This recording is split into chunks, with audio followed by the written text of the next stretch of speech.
Quiero que se fije bien en esta imagen. Guárdela en la memoria porque volveremos sobre ella. Se trata, en efecto, de un carro al galope encontrado en la zona de Tamasjert, al sur de Argelia. Una pintura como otras que iremos viendo, que guarda una estrecha relación con la historia que quiero contarle. Otra historia oficialmente imposible, que no será del agrado de los arqueólogos ortodoxos. Pero la verdad, como usted sabe muy bien, no es patrimonio de nadie. Sígame y juzgue por sí mismo.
Keops, Kefren, Micerinos, el símbolo de Egipto, la última de las 7 maravillas del mundo antiguo. Y sobresaliendo como una reina Keops, la Gran Pirámide. Una construcción incomprensible, un desafío a la razón, una obra que provoca vértigo. ¿Quién la levantó y sobre todo cómo? Keops reúne 3 millones de bloques de piedra caliza y granítica. Bloques que oscilan entre 2 y 40 toneladas de peso. Bloques tallados con tal precisión que no permiten el paso de una hoja de papel.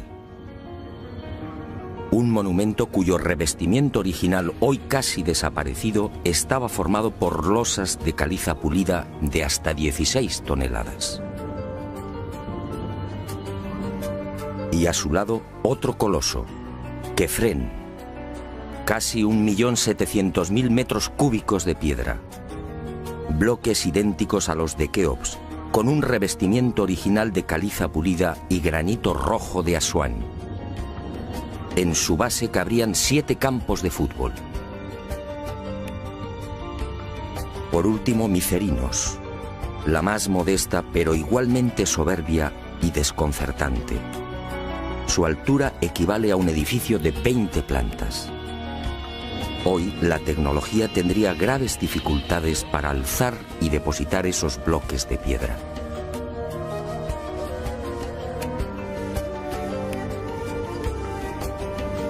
A la vista de estas mareantes cifras, el mundo se pregunta, ¿cómo lo hicieron?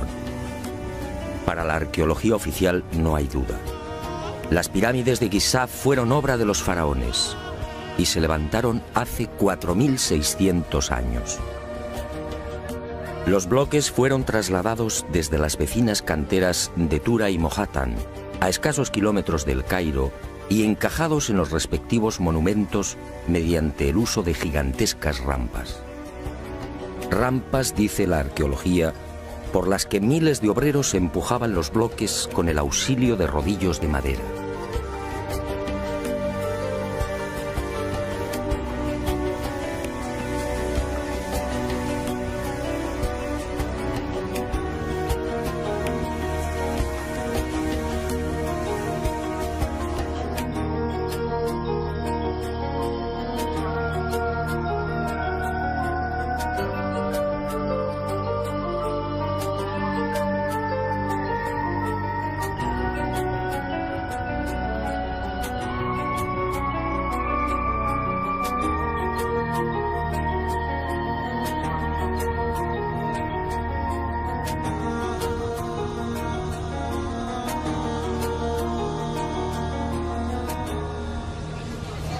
Pero la célebre teoría de las rampas, divulgada en el siglo XX por el arqueólogo alemán Ludwig Borchardt, no termina de convencer a cuantos hemos tenido el privilegio de pisar la meseta de Giza y contemplar estos 3 millones de bloques.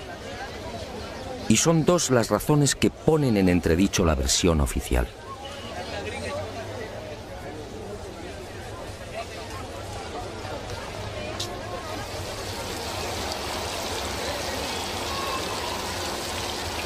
Según los arqueólogos, la Gran Pirámide fue construida por Keops, el faraón que reinó entre los años 2590 y 2567 a.C. Basta un sencillo cálculo para comprobar que en esos 23 años de reinado, los trabajadores tuvieron que mover y elevar hasta las correspondientes hiladas un total de 357 bloques por día. 357 moles de piedra con pesos que oscilan entre 2.000 y 40.000 kilos. 357 gigantescos sillares en 12 horas. Es decir, un bloque cada 2 minutos. Por mucha mano de obra que pudiera reunir Keops, la empresa en cuestión resulta más que dudosa. Y no solo por el arduo problema de organización, sino sobre todo por las evidentes dificultades técnicas a la hora de izar y encajar estos monstruos de caliza, granito y mármol.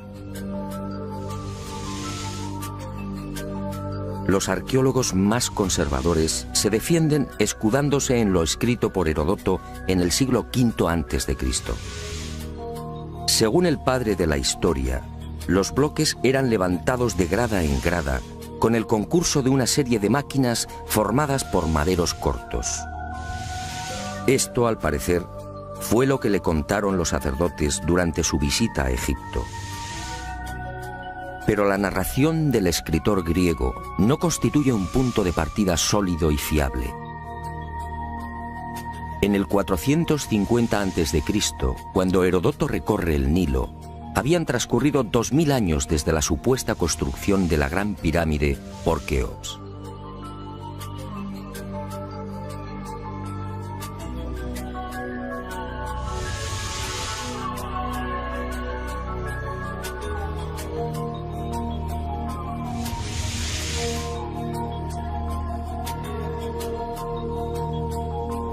Heródoto no menciona las rampas, ni se atreve tampoco con el espinoso problema de los 357 bloques por día. Heródoto cuenta lo que le contaron. ¿Es esto una prueba científica para determinar cómo y cuándo se levantó la Gran Pirámide?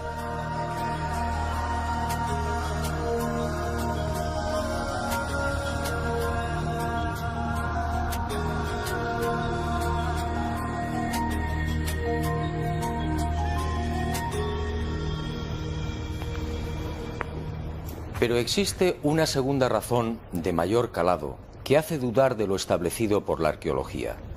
Hace 4.600 años, cuando los arqueólogos fijan la construcción de la Gran Pirámide, el Valle del Nilo justamente despertaba al periodo neolítico.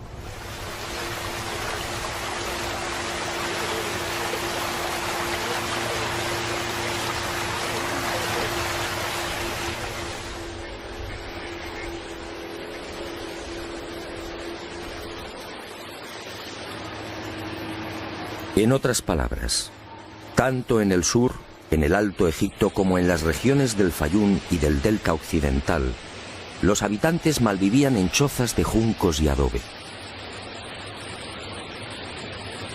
Se hallaban todavía en la Edad de Piedra, con un precario desarrollo agrícola y un incipiente pastoreo. Sus herramientas eran groseras, basadas principalmente en la industria lítica.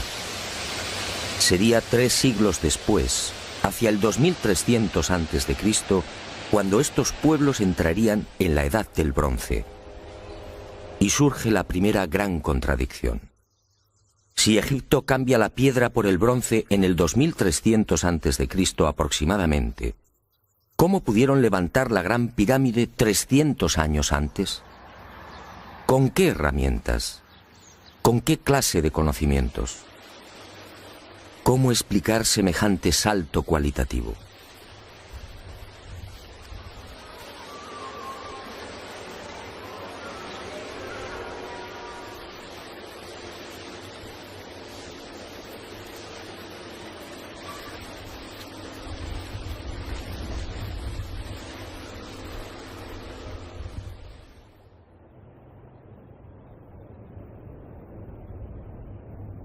Nadie en su sano juicio y con un mínimo de información puede aceptar que esta maravilla arquitectónica fuera obra de unas gentes primitivas que ni siquiera conocían la escritura.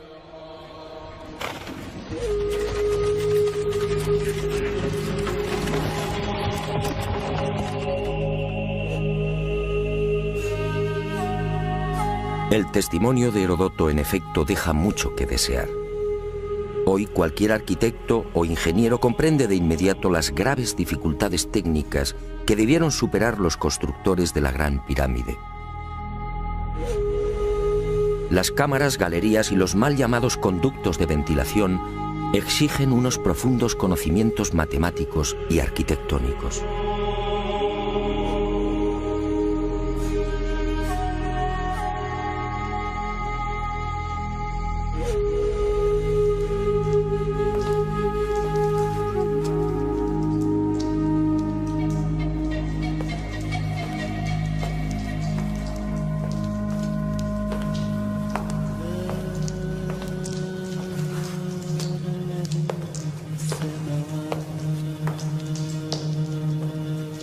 Basta echar un vistazo a las toscas herramientas con las que, según los arqueólogos, se construyeron las pirámides para comprender que algo falla en esta historia. Unas herramientas, además, que no existían hace 4600 años. Es que estos mazos, niveles, bolas de dolerita, escuadras, trineos de madera y regletas sirvieron para establecer las asombrosas proporciones de la Gran Pirámide.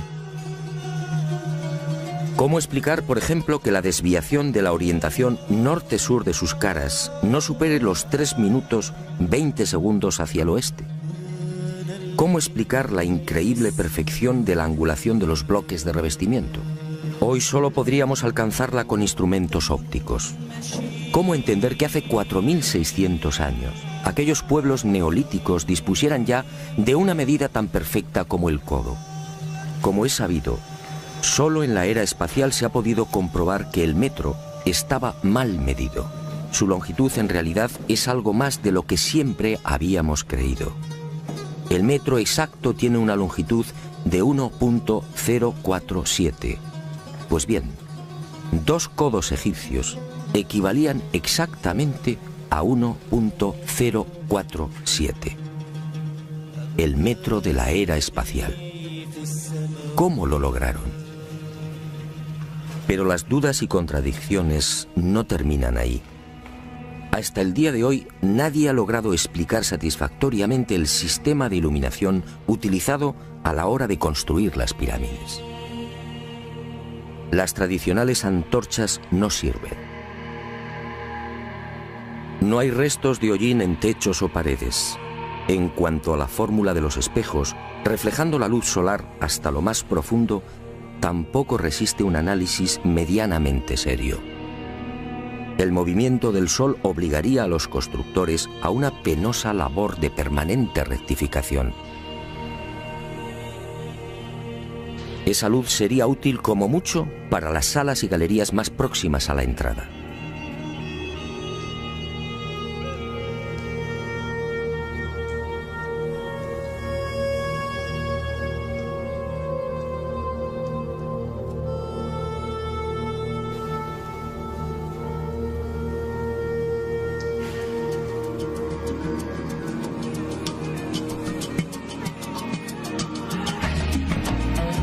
Las explicaciones de los arqueólogos tampoco convencen cuando alguien pregunta por el método utilizado para cortar los enormes bloques de granito. ¿Herramientas de cobre? Eso sería como intentar cortar una mesa de mármol con unas tijeras.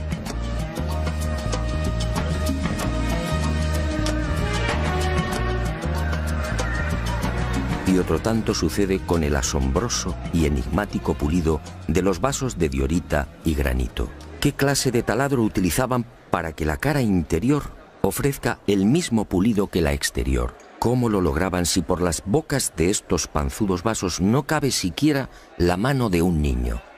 Y otro detalle estremecedor. Al examinar el pulido de estos vasos y platos, los expertos han comprobado que a cada vuelta la presión ejercida era 500 veces mayor que la obtenida en la actualidad con los poderosos taladros de punta de diamante artificial.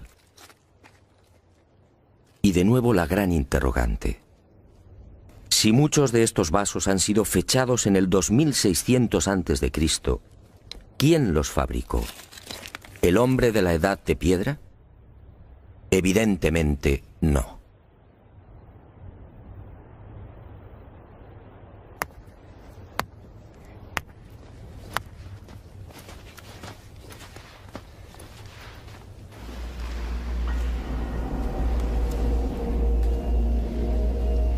¿Y quién fue capaz de un pulido como el que presenta el supuesto sarcófago de la pirámide de Keops? El acabado en el bloque de granito resulta imposible para un hombre del Neolítico. Mientras las esquinas aparecen absolutamente cuadradas, el índice de imperfección de la superficie del sarcófago no llega a 2/10 milésimas de pulgada. Es decir, la 10ª parte del espesor de un cabello humano.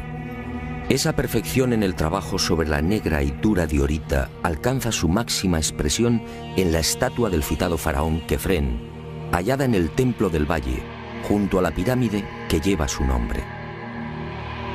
El pulido de la misma es tal que solo cabe el silencio.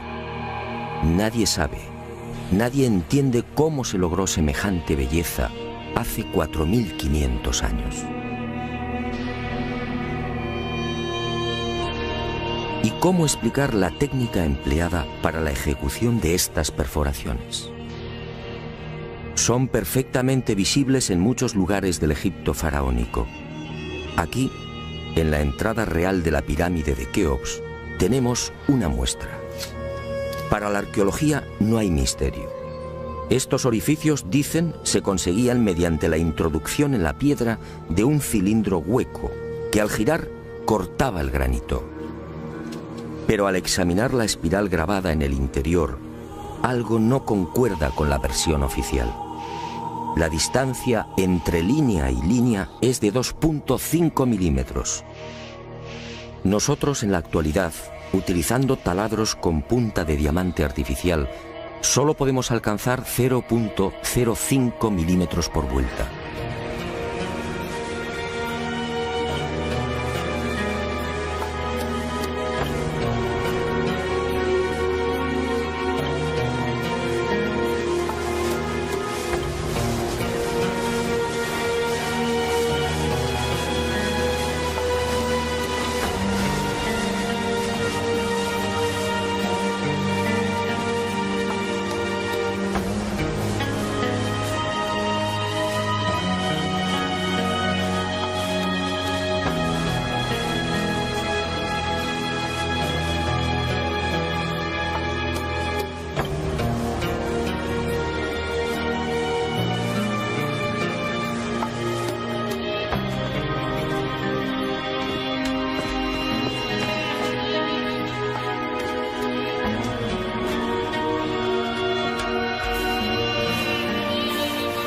cómo desarrollaban aquellos primitivos egipcios semejante presión y fuerza con un simple cilindro hueco.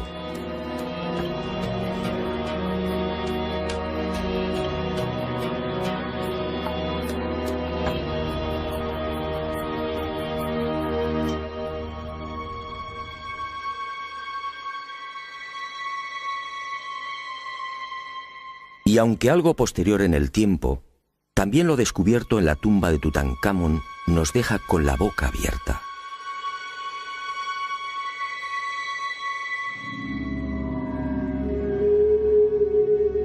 Cuchillos inoxidables, sandalias y manoplas de oro, una cama ergonómica, una cama con la parte de los pies más elevada, favoreciendo así la circulación sanguínea. ¿Cómo es posible hace 3.333 años? ¿De quién lo aprendieron?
Hoy, francamente, son muy pocos los que creen en la versión oficial. Hace 4.600 años, los pueblos que habitaban esta región no estaban en condiciones de imaginar siquiera este portento arquitectónico. Pero entonces, ¿quién levantó las pirámides?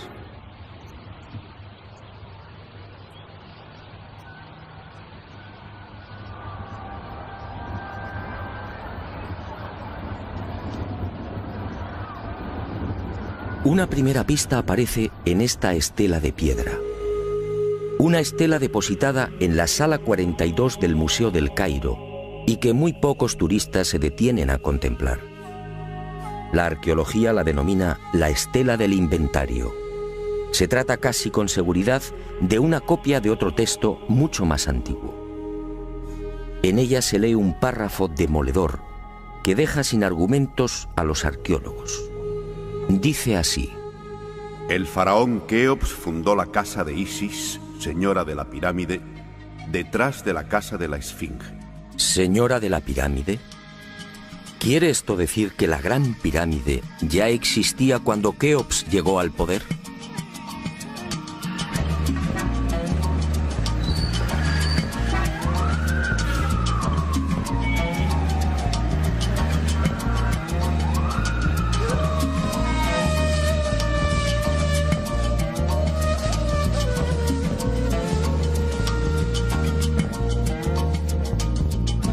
La segunda pista, mucho más espectacular, se encuentra a casi 3.000 kilómetros del Cairo. Y hacia allí nos dirigimos.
Este papiro, o lo que queda de él, recibe el nombre de Canon de Turín.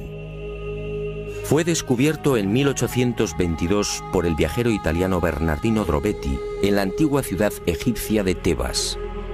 El propio Champollion lo tradujo, concediéndole una singular importancia. Pero la arqueología ha preferido ignorarlo. Y no es de extrañar a la vista de su contenido. Esta escritura hierática procede de la época del no menos célebre Ramsés II, entre los años 1290 y 1224 a.C. Para algunos, el faraón que persiguió a Moisés. En total, 160 fragmentos correspondientes a 11 hojas escritas hace 3200 años y en las que se lee una extraña lista de reyes. Una lista de reyes egipcios imposible para la ciencia.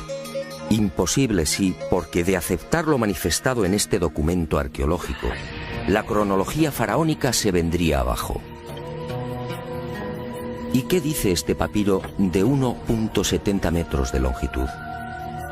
Sencillamente que en un lejano pasado, Egipto fue gobernado por unos seres mitad hombres, mitad dioses, que recibían el nombre de Sen-Suhor, los compañeros de Horus.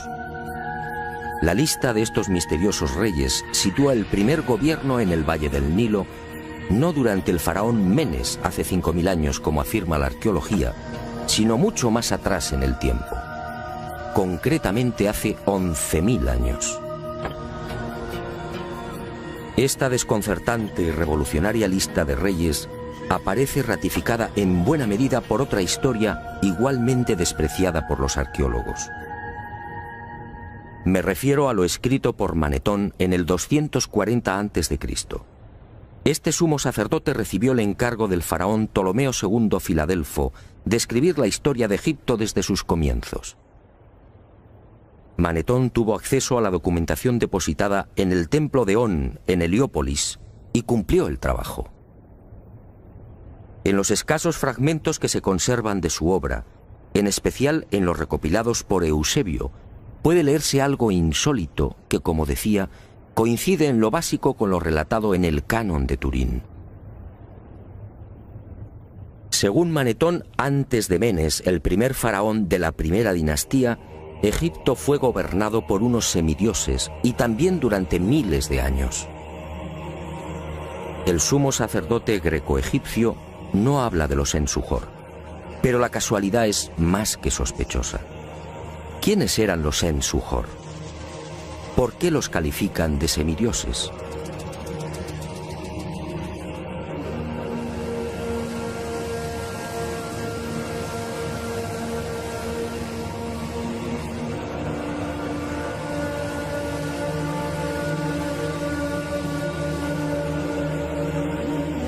Para los arqueólogos más conservadores, los Sen-Suhor y la información suministrada por Manetón son pura fantasía. Y aparentemente tienen razón. Si Egipto fue gobernado hace 11.000 años, ¿dónde están las pruebas y los vestigios arqueológicos que deberían delatar a esas culturas? ¿O están ahí? ¿No será que la arqueología no los quiere ver?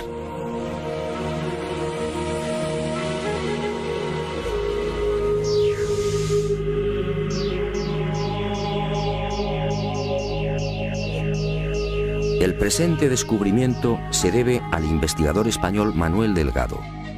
Él fue el primero en percatarse de lo que guarda el nuevo Museo Nubio. Todo un hallazgo que ofrecemos en primicia y que una vez más nos hace dudar de la cronología oficial. Este huevo de avestruz fue descubierto en la tumba 96 del cementerio 102 en Nubia por el arqueólogo inglés Cecil Malaby Firth. El hallazgo tuvo lugar en 1907, pero dada su naturaleza, fue silenciado. Alguien dibujó sobre él y lo depositó junto al cadáver. Evidentemente se trataba de un objeto muy querido por el difunto. En una de las superficies pueden apreciarse los dibujos de un avestruz y algunas plantas. En la opuesta, oh sorpresa, otra escena imposible: el curso del río Nilo y las siluetas de unas construcciones muy familiares: las 3 pirámides de la meseta de Giza. El hallazgo de este huevo de avestruz no tendría mayor importancia, de no ser por un pequeño gran detalle. Según los investigadores, los restos humanos de la citada tumba 96 se remontan a la cultura Nagada I, es decir, alrededor de 7000 años. 7000 años. Algo en efecto no cuadra. Si la arqueología afirma que las pirámides de Giza fueron levantadas hace 4600 años, ¿cómo es que aparecen dibujadas en una sepultura de hace 7000? Pero las pruebas que apuntan a un pasado mucho más remoto de lo que pretende la egiptología no terminan ahí. En 1991 volvió a encenderse la polémica. Esta vez el protagonista fue Abu el-Hol, el padre del terror, nombre dado por los naturales de la región a la mítica esfinge.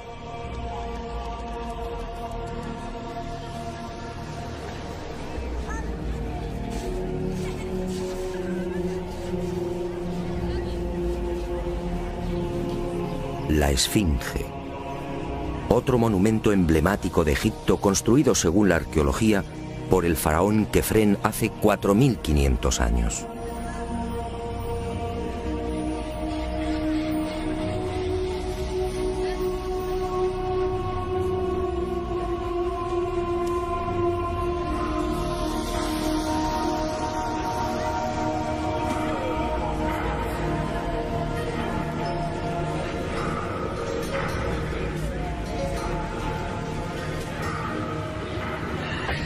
Lo que hoy podemos contemplar tiene escasa relación con la estampa original. En el pasado se hallaba totalmente pintada. El cuerpo de león en rojo y el tocado de la cabeza en azul, con rayas horizontales en amarillo. Portaba una barba postiza y por delante de esa barba aparecía una estatua a tamaño natural. Durante la invasión de los mamelucos, la esfinge fue cañoneada y la nariz destrozada. ¿4500 años?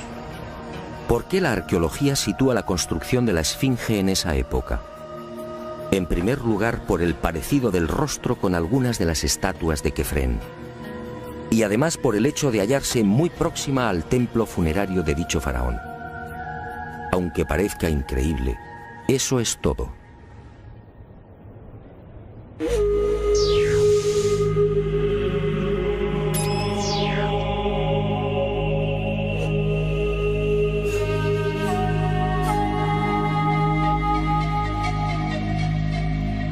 Y en 1991, como decía, los arqueólogos fueron arrinconados de nuevo contra las cuerdas. Un equipo de la Universidad de Boston, dirigido por el geólogo Robert Scotch, dio a conocer un estudio que retrasaba la construcción de la esfinge en varios miles de años. Mediante la utilización de ondas sonoras y micrófonos especiales, los geólogos norteamericanos exploraron las rocas que forman parte de la esfinge. El resultado fue asombroso. La zona delantera del monumento y parte de las paredes del foso que la rodea presentan una erosión de 2 metros de profundidad, provocada por las lluvias. En la época de Kefren, supuesto constructor de la esfinge, esta región era un desierto. La única explicación a esa erosión acuática hay que buscarla en un clima especialmente húmedo, entre el 5000 y el 7000 a.C. Casi mágicamente hemos llegado a un punto que ya fue contemplado en uno de los anteriores capítulos de este planeta encantado. ¿Recuerda?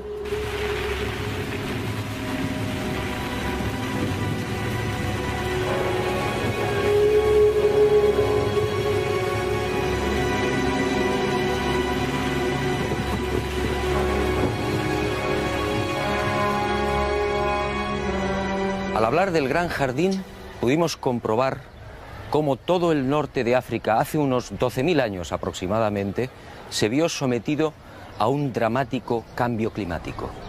En otras palabras, la Universidad de Boston acertó.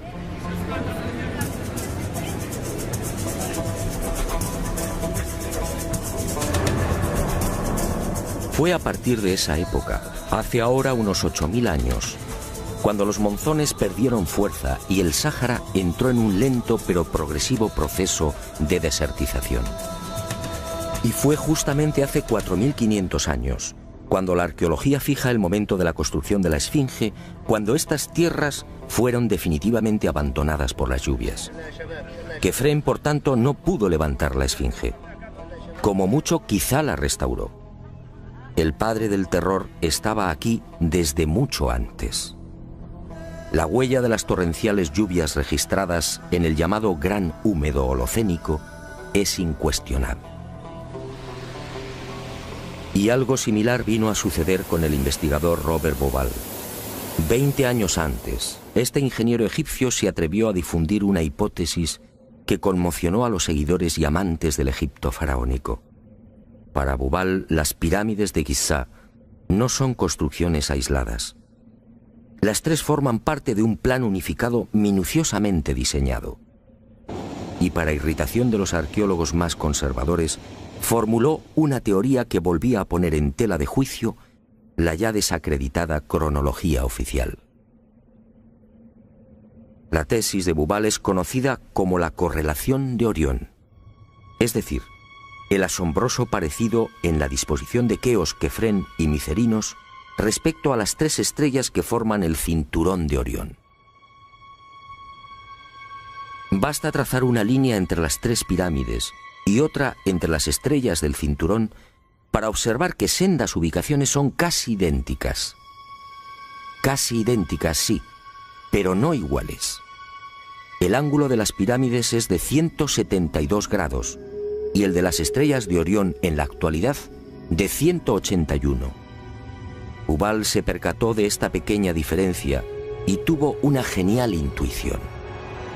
Con la ayuda de las computadoras retrocedió en la historia y descubrió que la alineación de las estrellas del cinturón de Orión coincidía con la de las pirámides hace 12.500 años. No son demasiadas coincidencias. Por un lado, la geología demuestra que la Esfinge tuvo que ser construida en pleno Gran Húmedo, es decir, hace más de 9.000 años. Por otro, el papiro de Turín y Manetón aseguran que unos semidioses gobernaron el valle del Nilo hace 11.000 o 12.000 años. Quizá más. También el huevo de avestruz hallado en la tumba 96 en Nubia nos dice que las pirámides existían ya hace 7.000 años y la tesis de Bauval pone punto final, insistiendo de nuevo en esa misteriosa fecha. 12.500 años.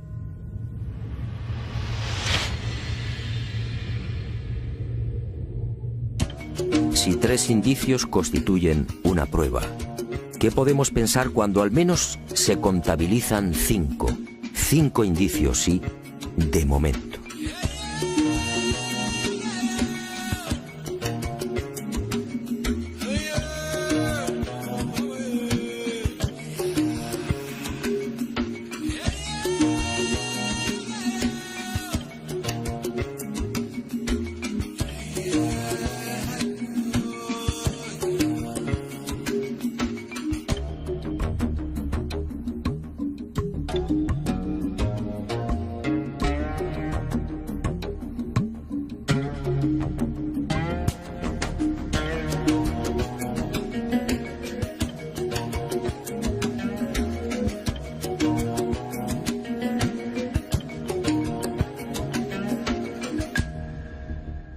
No, las pruebas que contradicen la versión de la arqueología oficial no han concluido.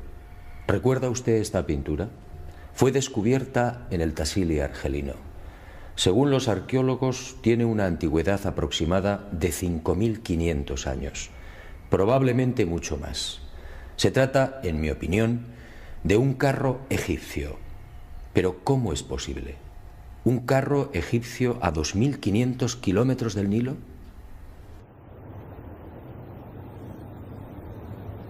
¿Un carro egipcio antes de que existiera Egipto? Si la arqueología dice que el primer faraón de la primera dinastía empezó a reinar 4.920 años antes del presente, ¿cómo explicamos esta pintura, datada mucho antes? No fue la única. En mis investigaciones por el Sáhara pude descubrir cientos de ellas. En 1982, una síntesis de los trabajos de Henry Lott sacaba a la luz un total de 600 carros pintados o grabados. A estos hay que sumar otros 400, distribuidos por Mauritania, Marruecos, Argelia, Libia, Mali y Níger. Más de 1000 carros pintados o grabados a 2000, 3000 y 5000 kilómetros del Nilo. ¡Qué extraño! Carros y conductores típicamente egipcios. Perfiles, tocados y vestiduras son elocuentes. Carros y personajes egipcios en el corazón del Sáhara. Cuando interrogué a los arqueólogos, la mayoría se encogió de hombros. A decir verdad, estas pinturas no son cómodas. Algunas han sido fechadas en una época en la que, según la arqueología, carros y caballos no habían hecho acto de presencia en Egipto. Otras, como las del Tassili o el Fesán libio, son mucho más escandalosas. Los análisis de las sustancias orgánicas contenidas en los pigmentos han sido desconcertantes. 6000, 8000 y hasta 9000 años de antigüedad. ¿Carros y conductores egipcios hace 9000 años? Y casi sin querer, a la vista de estos documentos pictóricos, la memoria vuelve a poner en pie los hallazgos de la Universidad de Boston, el papiro de Turín, la historia narrada por Manetón, las pirámides pintadas en el huevo de avestruz o el descubrimiento de Bubal. Naturalmente, para la arqueología, estas pinturas y grabados no tienen sentido. El caballo y los carros, dicen, entraron en Egipto hacia el 1700 a.C. y lo hicieron con la invasión de los Hicsos, un pueblo procedente de la Alta Siria que gobernó la mitad oriental del delta. Nuevo y grave error de la arqueología. El caballo y los carros, como demuestran estas pinturas y grabados, ya existían en el Sáhara mucho antes de la XIII dinastía.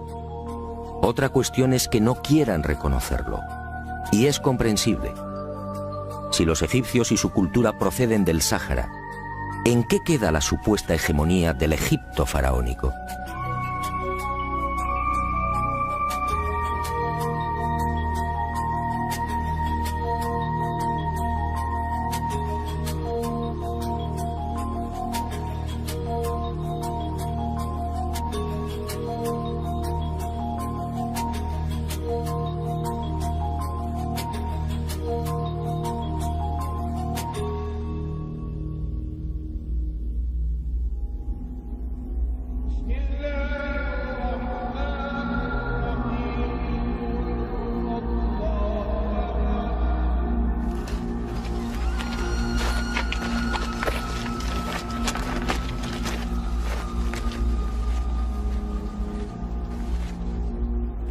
Pero las imposibles pinturas egipcias en el Sáhara, a 2500 kilómetros del Nilo, no se limitan a carros al galope.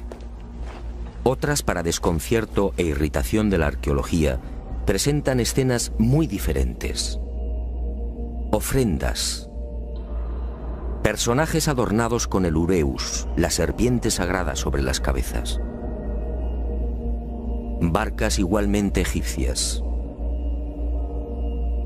Vestimentas similares a las que lucen faraones y sacerdotes.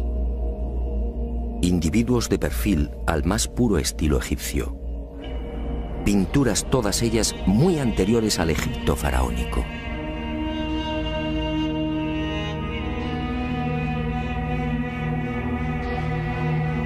¿Barcas egipcias en pleno desierto? Si estas pinturas, como aseguran los confusos y confundidos arqueólogos, fueran tan solo el testimonio de la influencia de la XVIII dinastía en esta remota parte del Sáhara, ¿cuál sería el sentido de las mismas? En esa época, durante la XVIII dinastía, hace 3500 años, esta zona era un desierto idéntico al que ahora vemos.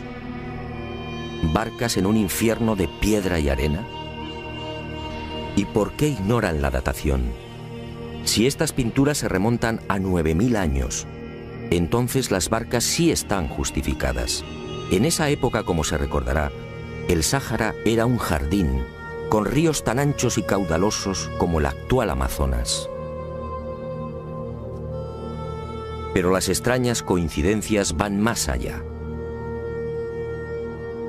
En esta tumba, a lo largo de más de 120 metros, hace 3100 años, Ramsés III mandó pintar lo que se conoce como el Libro de las Puertas, una especie de cartografía del más allá, una síntesis de la religión del inframundo, la religión del río infernal, la religión que partió del Sáhara y que posteriormente, con las migraciones, apareció entre los guanches, los íberos y los etruscos.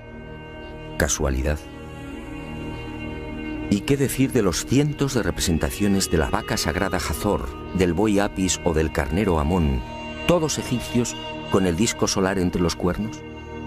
¿Cómo explicar que estas mismas imágenes podamos encontrarlas en las pinturas y grabados rupestres de Marruecos, Libia o Argelia? Grabados y pinturas, no lo olvidemos, de 9.000, 10.000 y 12.000 años de antigüedad, es decir, muy anteriores a los bóvidos egipcios. Para el que lo quiera ver, está muy claro. El dios Sol o Amón-Ra de los egipcios, el Achamón de los guanches o el Baal-Jamón de los fenicios tienen un origen común: el profundo y olvidado Sáhara.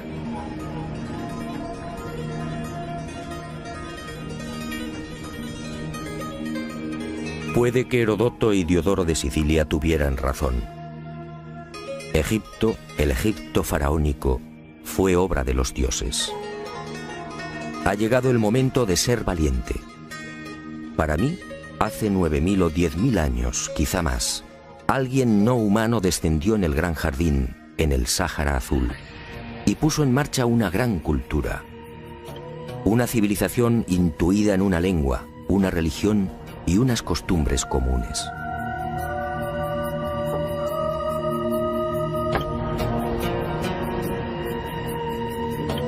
Esos seres, esos dioses de cabezas redondas pintados en Tassili, podían proceder de Orión.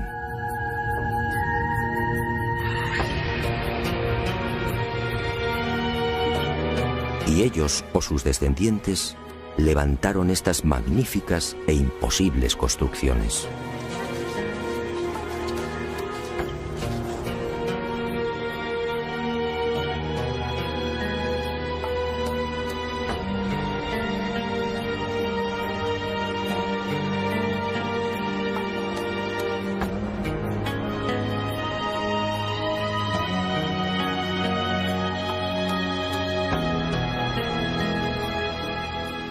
¿Cree usted que se trata de un sueño? Schopenhauer decía que toda verdad, al nacer, es ridiculizada y perseguida. Demos tiempo al tiempo. Algún día el hombre se verá obligado a escribir de nuevo la historia.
una gran cultura, una civilización intuida en una lengua, una religión y unas costumbres comunes.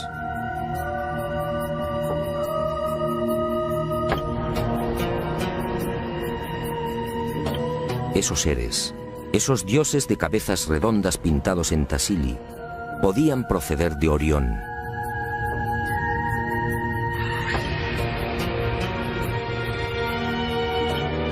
Y ellos, o sus descendientes, levantaron estas magníficas e imposibles construcciones.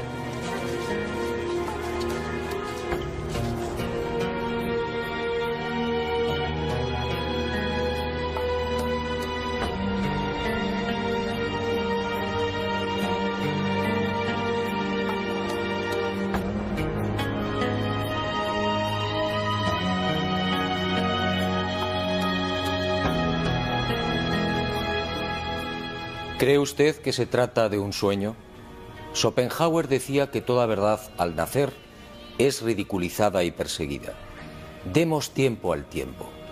Algún día el hombre se verá obligado a escribir de nuevo la historia.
¿Cómo se logró semejante belleza hace 4500 años?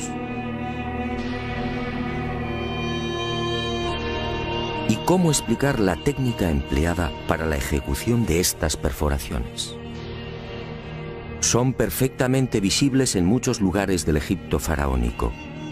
Aquí, en la entrada real de la pirámide de Keops, tenemos una muestra. Para la arqueología no hay misterio. Estos orificios, dicen, se conseguían mediante la introducción en la piedra de un cilindro hueco que al girar cortaba el granito. Pero al examinar la espiral grabada en el interior, algo no concuerda con la versión oficial. La distancia entre línea y línea es de 2.5 milímetros. Nosotros en la actualidad, utilizando taladros con punta de diamante artificial, solo podemos alcanzar 0.05 milímetros por vuelta.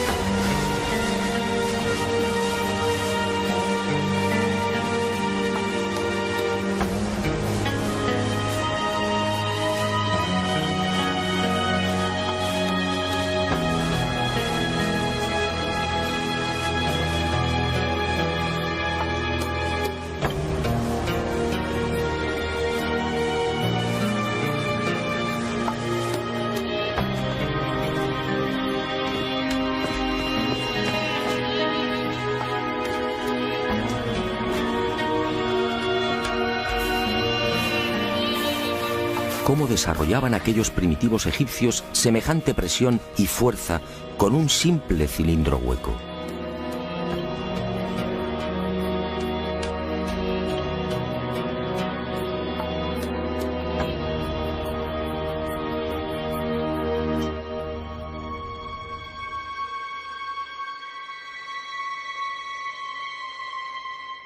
Y aunque algo posterior en el tiempo, también lo descubierto en la tumba de Tutankamón nos deja con la boca abierta.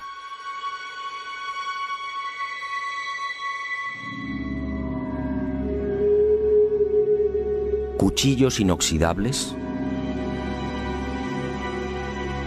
sandalias y manoplas de oro, una cama ergonómica, una cama con la parte de los pies más elevada favoreciendo a... Fue lo que le contaron los sacerdotes durante su visita a Egipto. Pero la narración del escritor griego no constituye un punto de partida sólido y fiable.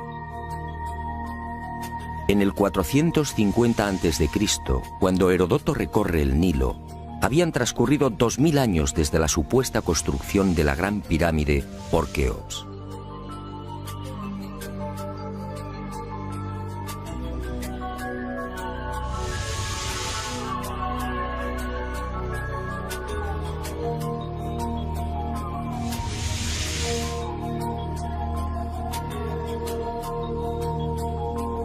Heródoto no menciona las rampas, ni se atreve tampoco con el espinoso problema de los 357 bloques por día.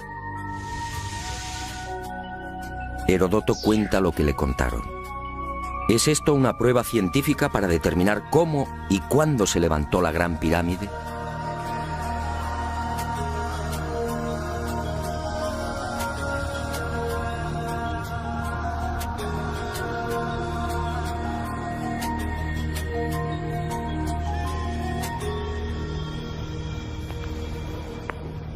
Pero existe una segunda razón de mayor calado que hace dudar de lo establecido por la arqueología. Hace 4600 años, cuando los arqueólogos fijan la construcción de la Gran Pirámide, el Valle del Nilo justamente despertaba al periodo neolítico.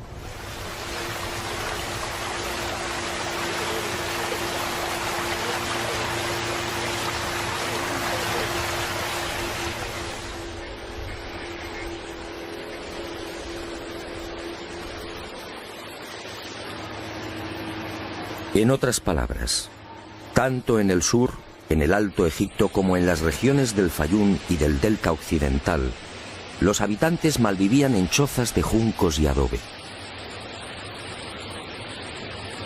Se hallaban todavía en la Edad de Piedra, con un precario desarrollo agrícola y un incipiente pastoreo. Sus herramientas eran groseras, basadas principalmente en la industria lítica.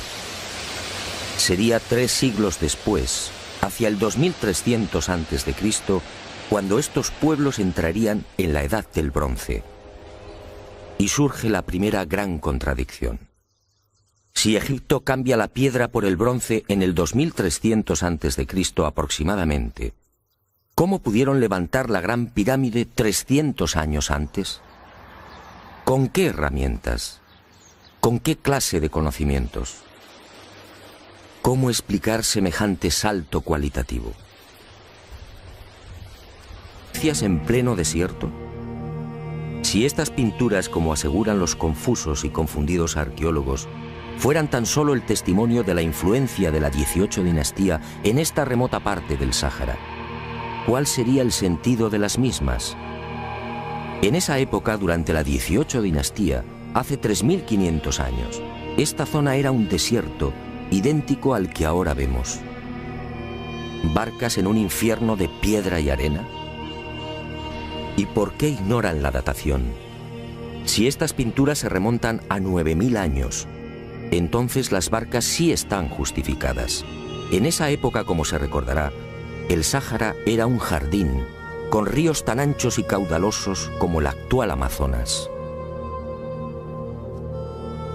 Pero las extrañas coincidencias van más allá. En esta tumba, a lo largo de más de 120 metros, Hace 3100 años, Ramsés III mandó pintar lo que se conoce como el Libro de las Puertas, una especie de cartografía del más allá, una síntesis de la religión del inframundo, la religión del río infernal, la religión que partió del Sáhara y que posteriormente, con las migraciones, apareció entre los guanches, los íberos y los etruscos. ¿Casualidad? ¿Y qué decir de los cientos de representaciones de la vaca sagrada Hathor, del buey Apis o del carnero Amón, todos egipcios con el disco solar entre los cuernos? ¿Cómo explicar que estas mismas imágenes podamos encontrarlas en las pinturas y grabados rupestres de Marruecos, Libia o Argelia? Grabados y pinturas, no lo olvidemos, de 9.000, 10.000 y 12.000 años de antigüedad, es decir, muy anteriores a los bóvidos egipcios. Para el que lo quiera ver, está muy claro. El dios Sol o Amón-Ra de los egipcios, el Achamón de los guanches o el Baal-Jamón de los fenicios tienen un origen común: el profundo y olvidado Sáhara.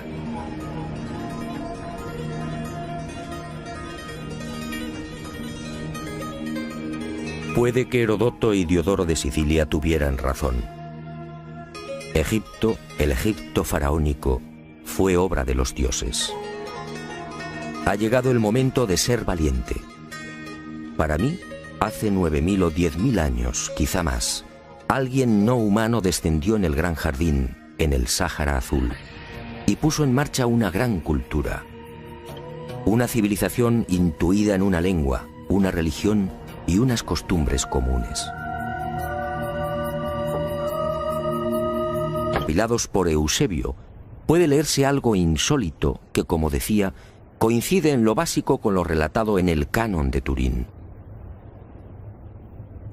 Según Manetón, antes de Menes, el primer faraón de la primera dinastía, Egipto fue gobernado por unos semidioses y también durante miles de años. El sumo sacerdote greco-egipcio no habla de los Ensujor, pero la casualidad es más que sospechosa.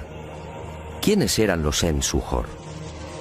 ¿Por qué los califican de semidioses?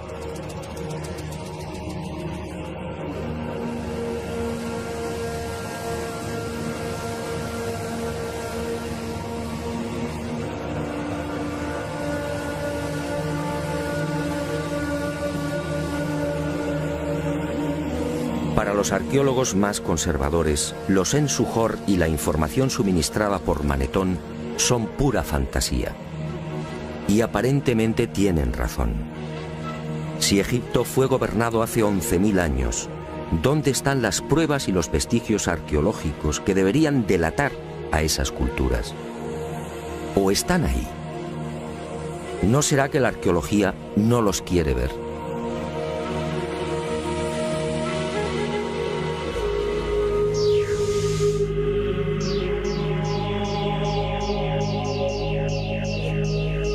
El presente descubrimiento se debe al investigador español Manuel Delgado. Él fue el primero en percatarse de lo que guarda el nuevo Museo Nubio. Todo un hallazgo que ofrecemos en primicia y que una vez más nos hace dudar de la cronología oficial.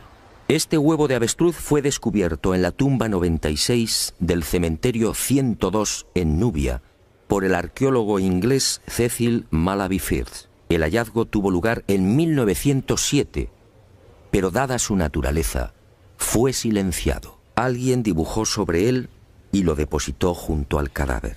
Evidentemente se trataba de un objeto muy querido por el difunto. En una de las superficies pueden apreciarse los dibujos de un avestruz y algunas plantas. En la opuesta, oh sorpresa, otra escena imposible: el curso del río Nilo y las siluetas de unas construcciones muy familiares: las 3 pirámides de la meseta de Giza. El hallazgo de este huevo de avestruz no tendría mayor importancia, de no ser por un pequeño gran detalle. Según los investigadores, los restos humanos de la citada tumba 96 se remontan a la cultura Nagada I, es decir, alrededor de 7000 años.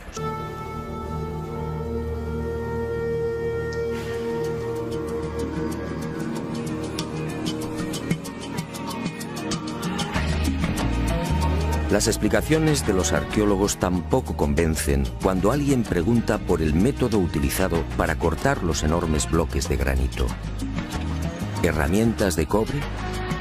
Eso sería como intentar cortar una mesa de mármol con unas tijeras.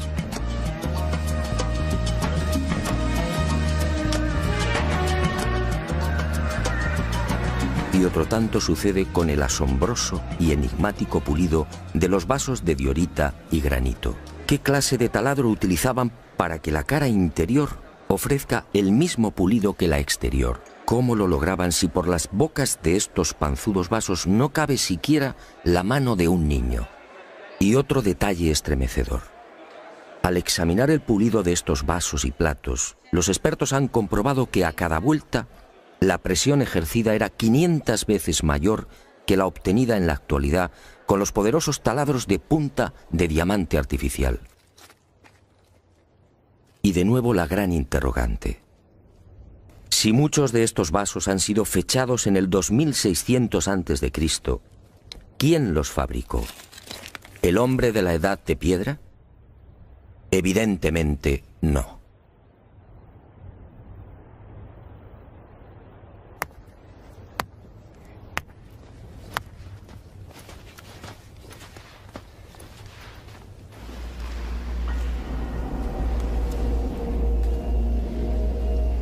¿Y quién fue capaz de un pulido como el que presenta el supuesto sarcófago de la pirámide de Keops?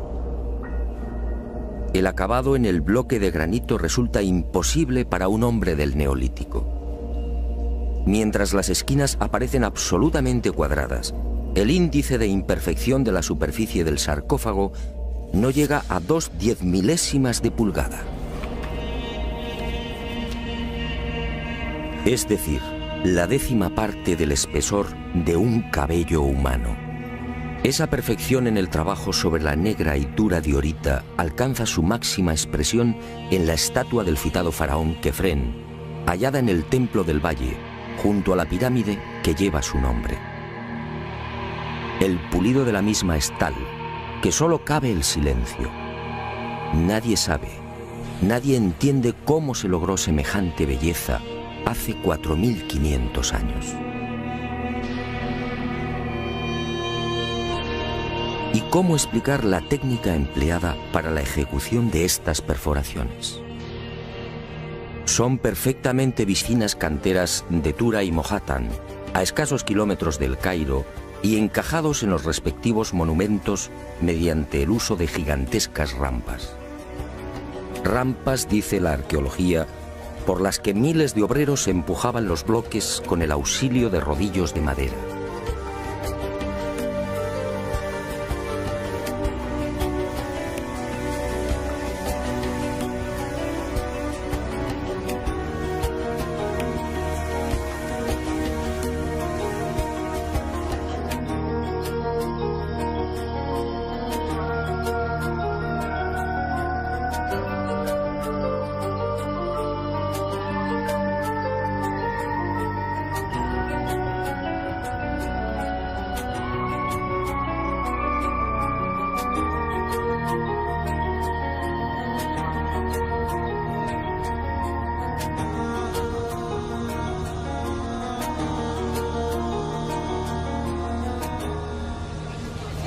Pero la célebre teoría de las rampas, divulgada en el siglo XX por el arqueólogo alemán Ludwig Borchardt, no termina de convencer a cuantos hemos tenido el privilegio de pisar la meseta de Giza y contemplar estos 3 millones de bloques. Y son dos las razones que ponen en entredicho la versión oficial.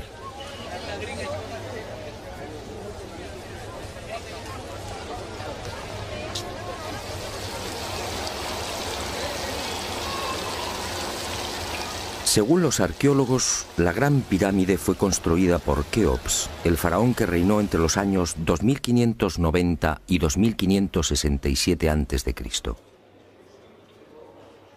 Basta un sencillo cálculo para comprobar que en esos 23 años de reinado, los trabajadores tuvieron que mover y elevar hasta las correspondientes hiladas un total de 357 bloques por día. 357 moles de piedra con pesos que oscilan entre 2.000 y 40.000 kilos. 357 gigantescos sillares en 12 horas. Es decir, un bloque cada 2 minutos. Por mucha mano de obra que pudiera reunir Keops, la empresa en cuestión resulta más que dudosa. Y no solo por el arduo problema de organización, sino sobre todo por las evidentes dificultades técnicas a la hora de izar y encajar estos monstruos de caliza, granito y mármol. Los arqueólogos más conservadores se defienden escudándose en lo escrito por Heródoto en el siglo V a.C.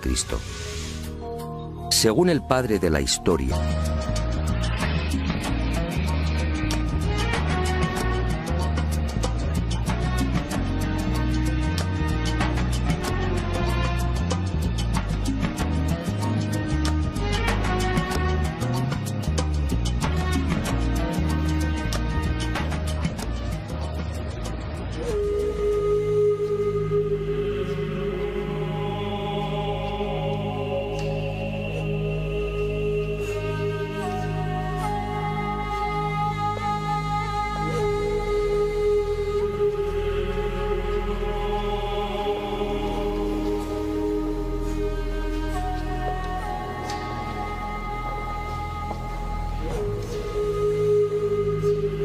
este papiro, o lo que queda de él, recibe el nombre de Canon de Turín. Fue descubierto en 1822 por el viajero italiano Bernardino Drobetti en la antigua ciudad egipcia de Tebas. El propio Champollion lo tradujo, concediéndole una singular importancia. Pero la arqueología ha preferido ignorarlo. Y no es de extrañar a la vista de su contenido. Esta escritura hierática procede de la época del no menos célebre Ramsés II, entre los años 1290 y 1224 a.C. Para algunos, el faraón que persiguió a Moisés. En total, 160 fragmentos correspondientes a 11 hojas escritas hace 3200 años y en las que se lee una extraña lista de reyes. Una lista de reyes egipcios imposible para la ciencia. Imposible, sí, porque de aceptar lo manifestado en este documento arqueológico, la cronología faraónica se vendría abajo. ¿Y qué dice este papiro de 1,70 metros de longitud? Sencillamente que en un lejano pasado, Egipto fue gobernado por unos seres mitad hombres, mitad dioses, que recibían el nombre de Sensu-Hor, los compañeros de Horus. La lista de estos misteriosos reyes sitúa el primer gobierno en el Valle del Nilo, no durante el faraón Menes hace 5000 años como afirma la arqueología, sino mucho más atrás en el tiempo, concretamente hace 11.000 años. Esta desconcertante y revolucionaria lista de reyes aparece ratificada en buena medida por otra historia igualmente despreciada por los arqueólogos. Me refiero a lo escrito por Manetón en el 240 a.C. Este sumo sacerdote recibió el encargo del faraón Ptolomeo II Filadelfo de escribir leros cortos. Esto, al parecer, fue lo que le contaron los sacerdotes durante su visita a Egipto. Pero la narración del escritor griego no constituye un punto de partida sólido y fiable. En el 450 a.C., cuando Heródoto recorre el Nilo, habían transcurrido 2000 años desde la supuesta construcción de la Gran Pirámide por Keops.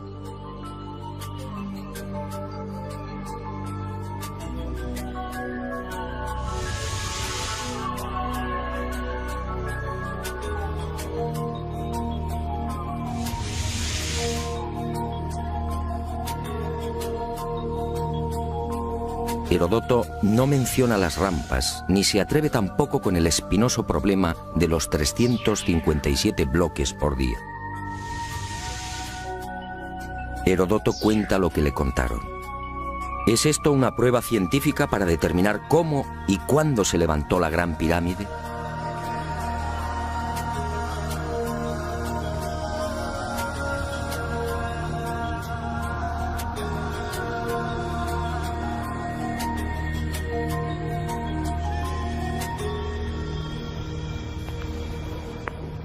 Pero existe una segunda razón de mayor calado que hace dudar de lo establecido por la arqueología. Hace 4600 años, cuando los arqueólogos fijan la construcción de la Gran Pirámide, el Valle del Nilo justamente despertaba al periodo neolítico.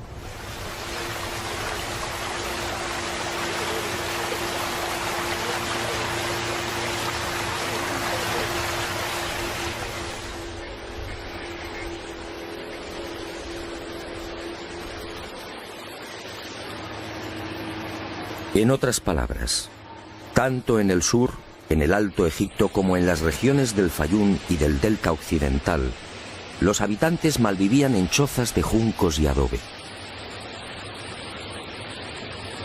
Se hallaban todavía en la Edad de Piedra, con un precario desarrollo agrícola y un incipiente pastoreo. Sus herramientas eran groseras, basadas principalmente en la industria lítica. Sería 3 siglos después, hacia el 2300 a.C., cuando estos pueblos entrarían en la Edad del Bronce. Y surge la primera gran contradicción. Si Egipto cambia la piedra por el bronce en el 2300 a.C. aproximadamente, ¿cómo pudieron levantar la Gran Pirámide 300 años antes? ¿Con qué herramientas? ¿Con qué clase de conocimientos? ¿Cómo explicar semejante? Se encogió de hombros. A decir verdad, estas pinturas no son cómodas. Algunas han sido fechadas en una época en la que, según la arqueología, carros y caballos no habían hecho acto de presencia en Egipto. Otras, como las del Tasilio o el Fesán libio, son mucho más escandalosas. Los análisis de las sustancias orgánicas contenidas en los pigmentos han sido desconcertantes. 6.000, 8.000 y hasta 9.000 años de antigüedad. ¿Carros y conductores egipcios hace 9.000 años? Y casi sin querer, a la vista de estos documentos pictóricos, la memoria vuelve a poner en pie los hallazgos de la Universidad de Boston, el papiro de Turín, la historia narrada por Manetón, las pirámides pintadas en el huevo de avestruz o el descubrimiento de Bubal. Naturalmente, para la arqueología, estas pinturas y grabados no tienen sentido. El caballo y los carros, dicen, entraron en Egipto hacia el 1700 a.C. y lo hicieron con la invasión de los Hicsos, un pueblo procedente de la Alta Siria que gobernó la mitad oriental del delta.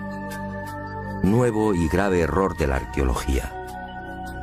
El caballo y los carros, como demuestran estas pinturas y grabados, ya existían en el Sáhara mucho antes de la XIII dinastía. Otra cuestión es que no quieran reconocerlo, y es comprensible. Si los egipcios y su cultura proceden del Sáhara, ¿en qué queda la supuesta hegemonía del Egipto faraónico?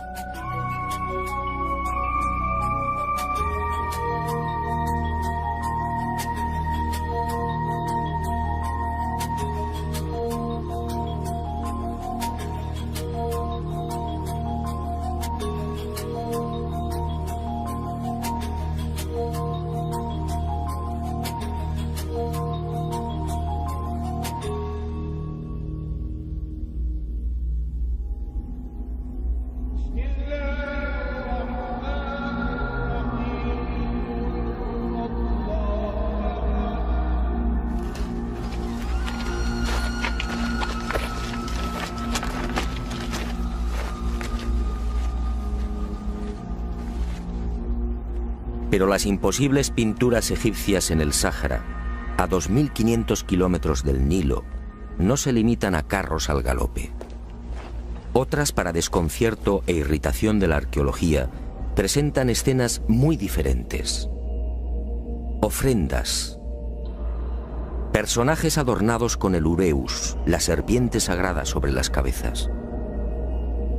El Valle del Nilo justamente despertaba al periodo neolítico.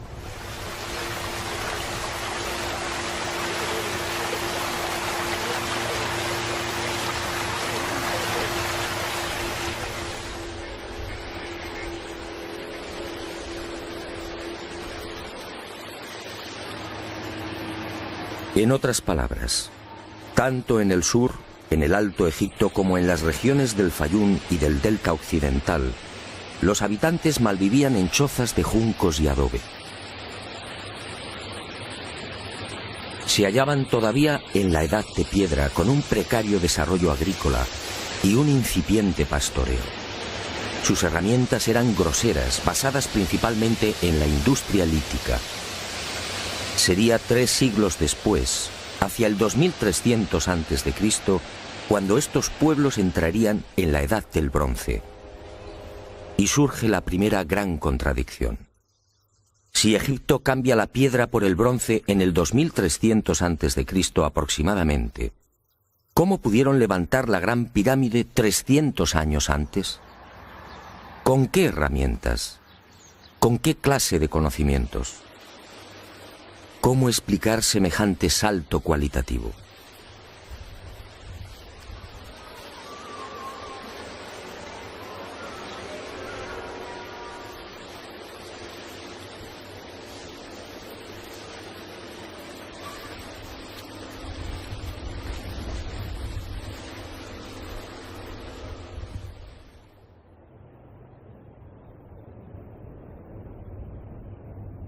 Nadie en su sano juicio y con un mínimo de información puede aceptar que esta maravilla arquitectónica fuera obra de unas gentes primitivas que ni siquiera conocían la escritura.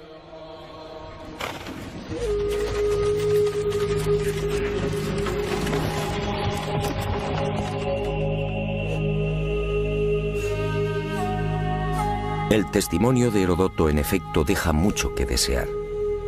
Hoy cualquier arquitecto o ingeniero comprende de inmediato las graves dificultades técnicas que debieron superar los constructores de la Gran Pirámide. Las cámaras, galerías y los mal llamados conductos de ventilación exigen unos profundos conocimientos matemáticos y arquitectónicos.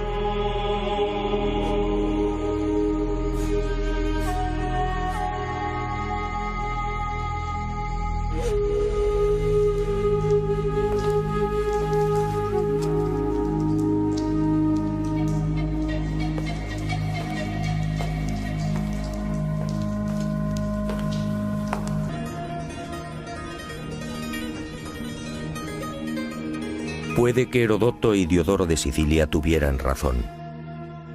Egipto, el Egipto faraónico, fue obra de los dioses. Ha llegado el momento de ser valiente. Para mí, hace 9.000 o 10.000 años, quizá más, alguien no humano descendió en el gran jardín, en el Sáhara Azul, y puso en marcha una gran cultura. Una civilización intuida en una lengua, una religión y unas costumbres comunes.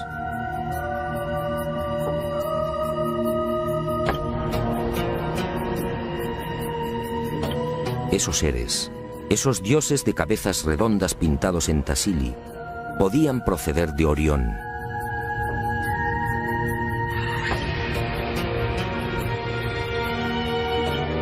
Y ellos, o sus descendientes, levantaron estas magníficas e imposibles construcciones.